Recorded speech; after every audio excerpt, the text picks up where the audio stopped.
This video was brought to you by Ground News. On Wednesday, UK Chancellor Rachel Reeves gave a press conference in Oxfordshire, setting out Labour's series of big new infrastructure plans. One of the main projects she outlined was the government's aim to build an Oxford-Cambridge arc. That is, a hub of innovation and manufacturing in the Midlands, curving up from Oxford to Cambridge through Milton Keynes, about an hour and a half's drive away from London, which she said could become Europe's Silicon Valley. Alongside that, Reeves also announced investments in 2 green energy projects through the National Wealth Fund, the building of 9 new reservoirs, a pledge to build a 3rd runway at London's Heathrow Airport, and the regeneration of the area around Manchester United's Old Trafford Stadium. But in this video, we'll focus specifically on Labour's plan to build the UK's Silicon Valley, explain the thinking behind it, and discuss whether this could actually work.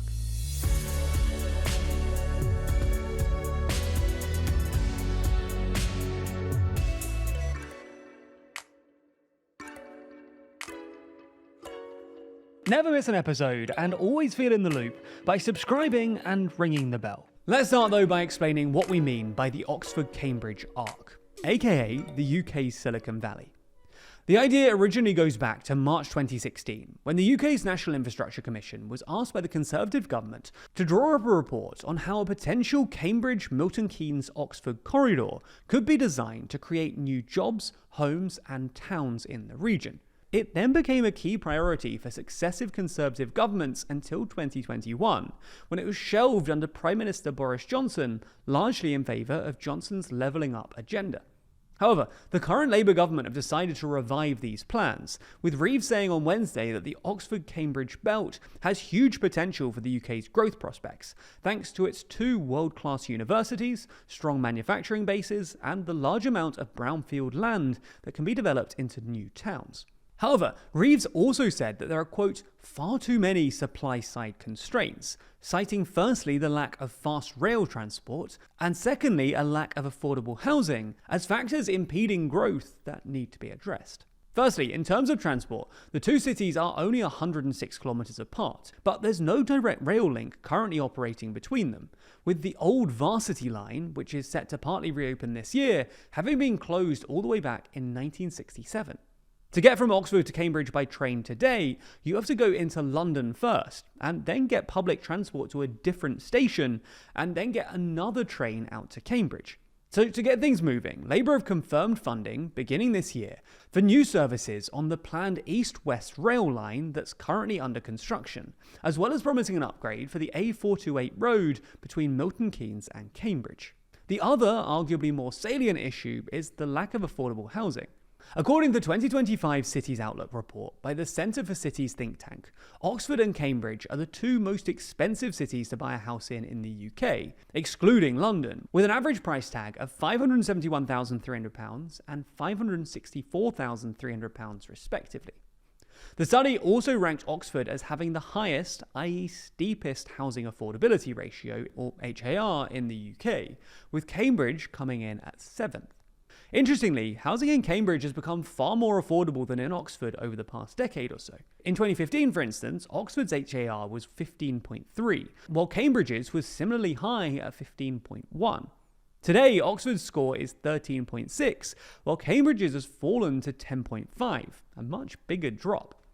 This seems to be mainly because Cambridge has built more houses, as the Centre for Cities points out, while Oxford hasn't built much new housing over the past decade, seeing only a 3.2% increase in its housing stock between 2015 and 2022, while Cambridge has built far more, with an 11.3% increase in the same time period.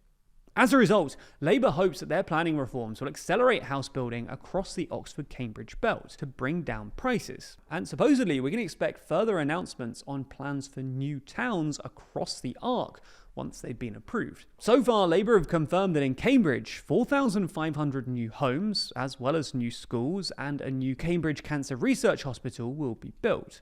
And the University of Cambridge will also open an innovation hub in the city centre. So what's actually the thinking behind a UK Silicon Valley? And could it generate the growth that Reeves and Starmer have repeatedly promised? Well, this arc is in a region with a fast-growing population that's already very productive. Oxford and Cambridge universities are consistently ranked as two of the best in the world, with a high-quality research output, and both cities come in the top 5 for innovation in the Centre for Cities 2025 Cities Outlook report. Moreover, the Ox-Cam region is second to only San Francisco for the number of patent applications per capita, according to the Supercluster Board, and comes in first in terms of the number of scientific patents. The ARC is also highly productive, with the 2025 Cities Outlook ranking Reading, Milton Keynes and Cambridge in the top 10 most productive cities. What you might not know, though, is that the Belt is also home to the UK's best engineering talent, with 2 Formula 1 teams, Williams and Haas, based in Oxfordshire, and another, Red Bull, in Milton Keynes. Oxford is also home to the factories of several international companies, like Mini and Siemens, where Reeves actually gave her speech on Wednesday, while Milton Keynes, in the middle of the arc, has a bigger than average export base. So by linking Oxford and Cambridge via Milton Keynes through better rail connections and more affordable housing, Labour are hoping to piggyback on the area's high productivity, increasing the UK's overall productivity and GDP. The board of the so-called Oxford-Cambridge Supercluster, for instance, has released a report estimating that fast-tracking the region's growth through reforming the planning system would add an estimated £78 billion of GDP to the UK's economy by 2035. And there's actually a technical term for this, which is the agglomeration effect, which is the idea that it's economically optimal to concentrate high-tech research and manufacturing in certain areas. All in all, assuming Labour's proposed planning reforms work and the relevant infrastructure gets built efficiently, this is undeniably a good idea, at least from an economic standpoint. Perhaps there is a political risk for Labour here, though, in that focusing more money on what is already one of the UK's richest areas, even if it is a very effective way of boosting overall GDP economic growth, risks exacerbating economic and regional inequality in the UK. Much British political discourse in recent years has been focused on levelling up the UK's left-behind regions, a policy coined by Johnson and tacitly adopted by Labour, which means investing in the UK's poorer towns and cities, especially in the north of England.